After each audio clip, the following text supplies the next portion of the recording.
बंदों गुरुपद कंज कृपा सिंधु नर रूप हरि महामोहतम पुंज जासु वचन रवि कर निकर।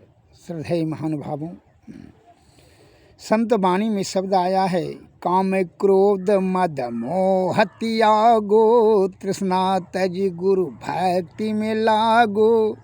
हे भाई, विषय बड़ा बलवती होता है। काम क्रोध मद मोह लोभ ईर्षा राग द्वेष, ये सभी को परित्याग करके आप गुरु के भक्ति में ही लागें। दृढ़ संकल्प से शुद्ध चित्त पवित्र आत्मा से सदगुरु के चरणों की सेवा करेंगे तो उनकी कृपा से जुक्ति, जुक्ति से भक्ति, भक्ति से तभी मुक्ति प्राप्त होगा। अर्थात जीवात्मा विषय के लपेटे में आकर के इस तरह से महादलदल में फंस जाएगा कि जन्म जन्मांतर तक वही जो है पाप विषय ने जो पाप करवा देगा, को बुद्धि ला कर के मस्तिष्क में यह मन ने जो है माया के चक्कर में लपेट कर ऐसे लपेटेगा जो कि आपको इस जन्म में भी तो दुख होगा और आने वाला जन्म में भी दुखी आप रहेंगे। इसलिए विषय बड़ा बलवती होता है भाई। कैसे?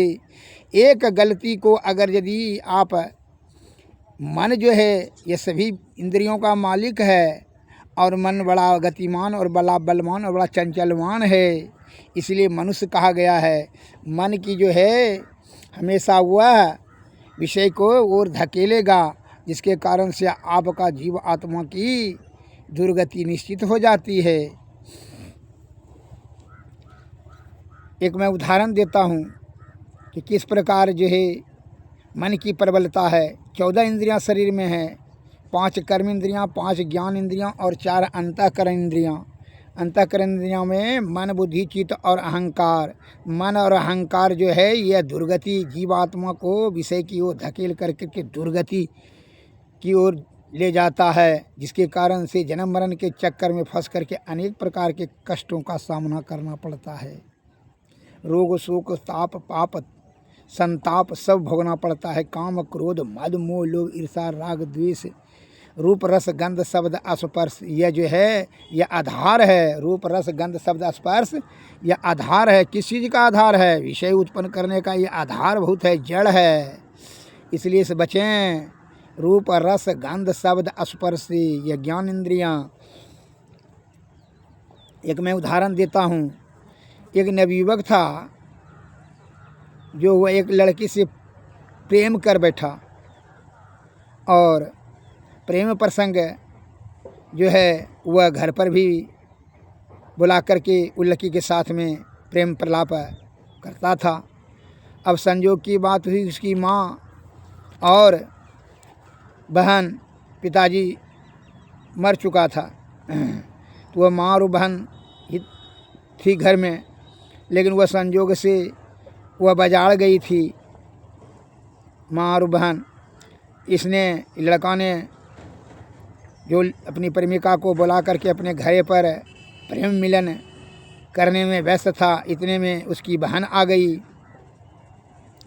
और दरवाज़ा खुला देख करके वह अंदर चली आई। तो भाई को और उस लड़की को प्रेम करते हुए देख लिया। तो वह लड़की बोली कि क्या करते हो तुम लोग? इस प्रकार भाई जो है बड़ा भयभीत हो गया कि अब तो यह अपनी माँ को कह देगी। तो उसने, उसका बुद्धि विक्षिप्त हो गया भय के कारण से, जिससे कि वह लोहे का एक ठो रड था, सरिया खंती, उसने अपने बहन को जो है सिर पर मार दिया कस के, जिसके कारण से उसका सिर फट गया और लोहा लौहान होकर के वह प्राण अंत हो गई, मर गई। अब तो एक छोटा अपराध छिपाने के लिए यह बड़ा अपराध हत्या। इसलिए कहता है झूठ चोरी नशा हिंसा और बेविचारी। यह बेविचारी का फेर में फंसा, लड़की के साथ बेविचार कर रहा था, अब इसने हत्या भी कर दिया अपने बहन का। अब उस हत्या को वह छिपाने के लिए वह बोरिया में अपनी बहन का लाश करके घसीटते हुए ले जा रहा था। तो इतने में उसकी माँ भी बाजार से आ गई तो लहू जो है तितर छितरा हुआ था, फैला हुआ था। देख करके उसकी माँ बोली क्या, और अपनी बेटी का लाश भी देख लिया। तो माँ तो चिल्लाने लगी। अब तो इसके मन में हुआ कि अब तो पुलिस थाना आ जाएगा, हमको तो अब फांसी हो जाएगा, बड़ा मुश्किल है। उसने जो है कुछ समझ में नहीं आ रहा था। उसने अब अपने पाप से पाप को धोने का कुबुद्धि उत्पन्न हो रहा था उसके मस्तिष्क में। उसने वही खंती सरिया जो लोहे का छड़ था, उस छड़ को, खंती को जो है अपने माँ के नाद में, पेट में घुसेड़ दिया, जिसके कारण से जो पेट में से वह पैदा हुआ था उसी पेट को, माँ के पेट को फाड़ दिया।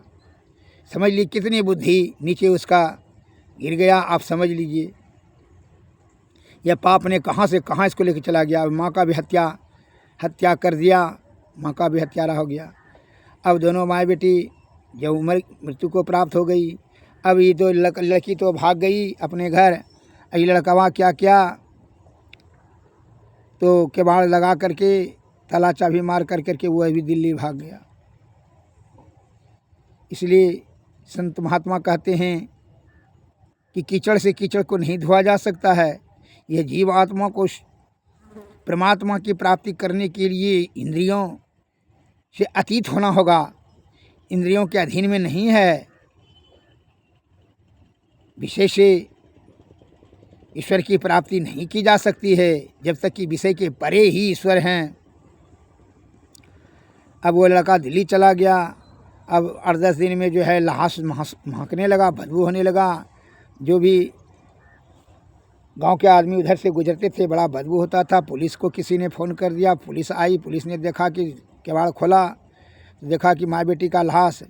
पता लगाया पुलिस ने, तो पता लगाया कि हाँ इसका एक ठो बेटा भी था, बुढ़िया का। माँ बेटी तो ख़त्म हो गई, किसी ने मार करके इसके ताला लगा करके। गांव का आदमी बहुत सब इकट्ठा हो गए। किसी ने कहा कि हाँ इसका एक लड़का था जो कि एक लड़की से प्रेम करता था, लड़का अभी नहीं देख रहे हैं 8-10 दिन से।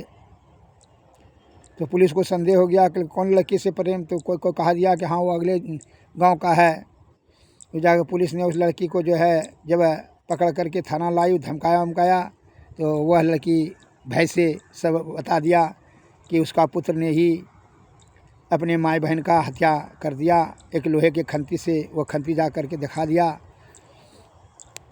लड़की सरकारी गवाह बन गई। वो लड़कवा को जो है पुलिस ने दिल्ली से पता लगा करके पकड़ करके ले आई और उसको फांसी का सजा हुआ। इस प्रकार से पाप ने नहीं छोड़ता है बाप को। इसलिए हे सज्जनों, एक विषय की आपूर्ति करने के लिए विषय काम है समुद्र माँ विवेश, काम सागर की भांति अतृप्त है। इसका ज्यों ज्यों पूर्ति करते जाएंगे तो इसमें कुलहाल होते चले जाएगा। अगर भूलवश किसी प्रकार कोई छोटा अपराध हो जाए तो उसे क्षमा या पश्चाताप करना चाहिए और सत्य से उसको भुलाने का कोशिश कीजिए। सत्य के आधार पर चल करके, न कि उसको और झूठ रूपी दलदल में या पाप, बड़ा पाप कर लीजिए, छोटा पाप को छिपाने के लिए बड़ा पाप कर लीजिए। ये कभी किसी भी स्थिति में फ़ायदेमंद नहीं रहेगा। वह आपका जीवात्मा का अंत हो जाएगा, बड़ी कष्ट में चले जाएंगे। उस लड़के की भांति जिसको कि फांसी का सजा लड़का को हुआ।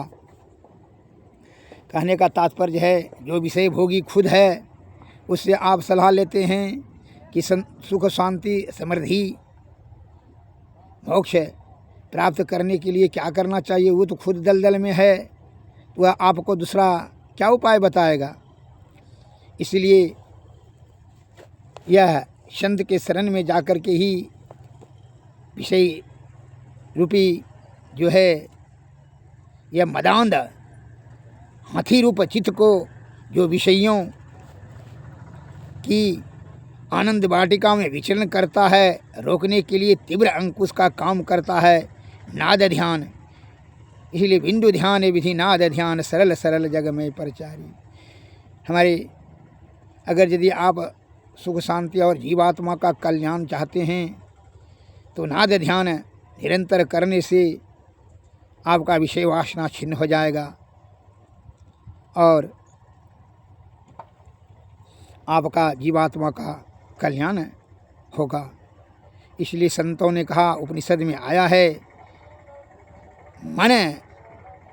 मनो मतः गजेन्द्रस्य विषयो उद्यानम चारिणः नियामन समर्थो अयम निनादो निशीताम अंकुशाह। अर्थात नादमदांत हाथी रूप चित्त को जो विषयों की आनंद वाटिका में विचरण करता है, रोकने के लिए तीव्र अंकुश का काम करता है नाद ध्यान।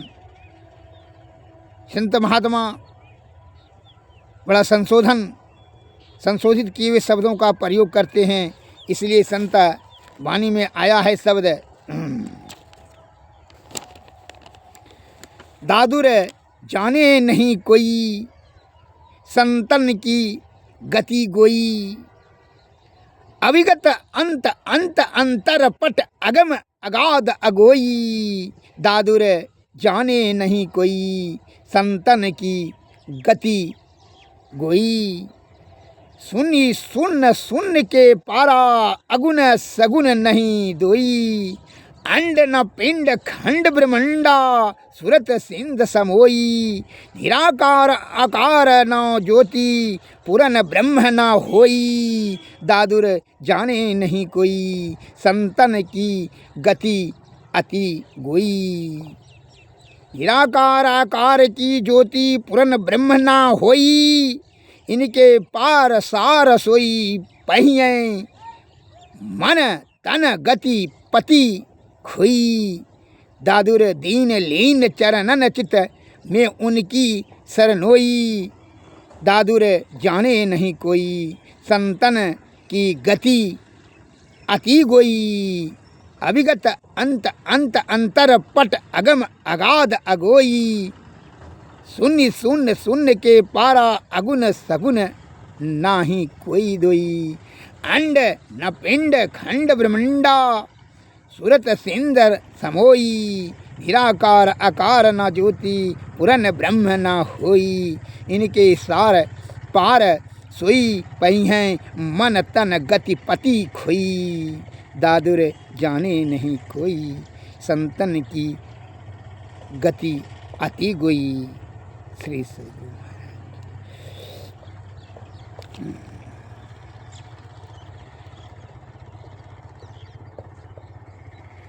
ऐसा जन राम जी को भावई हो, कनक कामनी परिहर नहीं आप बधावे हो।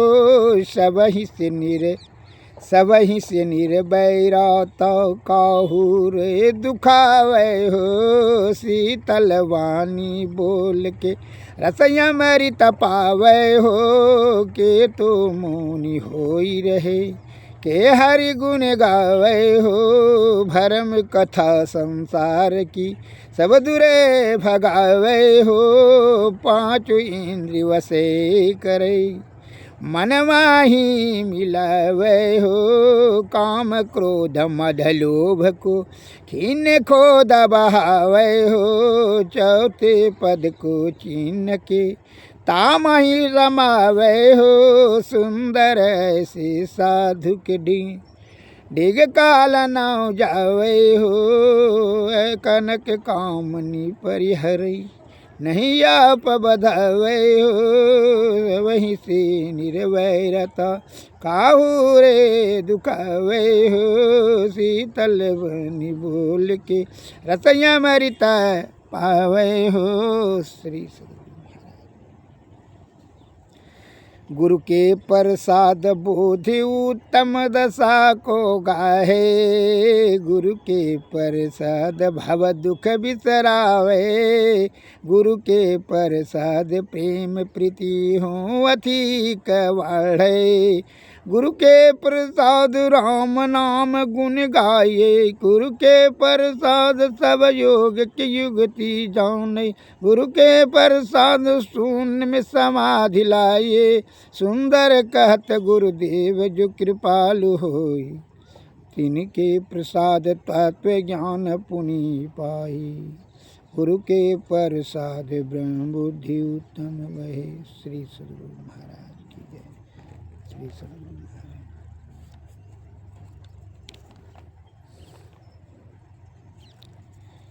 हे भाई, इसीलिए संतों ने कहा कि अगर यदि यह जीवात्मा का कल्याण चाहते हो तो श्री सद्गुरु के शरण में जाओ। कहा कि विषय बड़ा बलवती होते है और बिना यह शरीर में पूरा ब्रह्मांड समाहित है, लेकिन बिना सद्गुरु की कृपा से आप ब्रह्म की प्राप्ति नहीं कर सकते हैं। इसलिए संतों ने कहा, करो तत्संग नित भाई, सुधारो आचरण अपना, न भूलो जग पर पंचों में यहाँ कोई नहीं अपना, ना खाओ मांस ओ मछली तजो अंडा व मदिरा को, पराई नारी मत देखो समझ माता सरी से अपना, जो करता चोर कर्मों को दंड देता न्यायालय, पतित हो लोक दृष्टि में भूल कर संग मत करना, वचन को हो सत्य प्रिय मधुरम प्रथम, जो जीवन स्वावलंबी हो कर त्रय काल संध्या नित, सफल मानव जन्म करना, एक प्रभु का भरोसा कर मिलेंगे अपने उर अंदर, संत सिख का अपना कर, करो कल्याण कुछ अपना, करो सत्संग नित भाई, सुधारो आचरण अपना। श्री सद्गुरु महाराज की जय। अब अपने महापुरुषों का, जो कि हम लोगों के जीवात्मा के कल्याण करने के लिए रात दिन अपना ज्ञान का प्रसारण कर रहे हैं, ज्ञान रूपी जो है यह खजाना हमारे मस्तिष्क में देने का कोशिश सदैव लगे रखते हैं, उनकी अब चरण की वंदना होनी चाहिए। सतपुरुष की आरती कीजिए, हृदय अधर को थाल सजीजे, दामनी ज्योति झका झक जाऊँ मैं, तारे चंदय लौकिकता में, आरती करत होत यति उजल, ब्रह्म की ज्योति अलौकिक उजल, सन्मुख बिंदु में दृष्टि समावे, अचरज आरती देख न पावे, देव चक्षु सो अचरज पेखे, जग सुख तुक्ष करि लेखे, होत महाधुन अनहद कीरा, सुनत सुरत सुख लहत घनीरा, सुरत सार सबद में लागी, पिंड ब्रह्मांड देह सब त्यागी, आत्म अर्पि के भोग लगावे, सेवक सेव्य भाव छुटी जावे, हम प्रभु प्रभु हम कहीं होई, द्वैत द्वैत रहे नहीं कोई, मही ऐसी आरती कीजिए, भव मह जन्म बहुरी नहीं लीजिए। श्री सद्गुरु महाराज की जय। सद्गुरु नमस्कार, जय।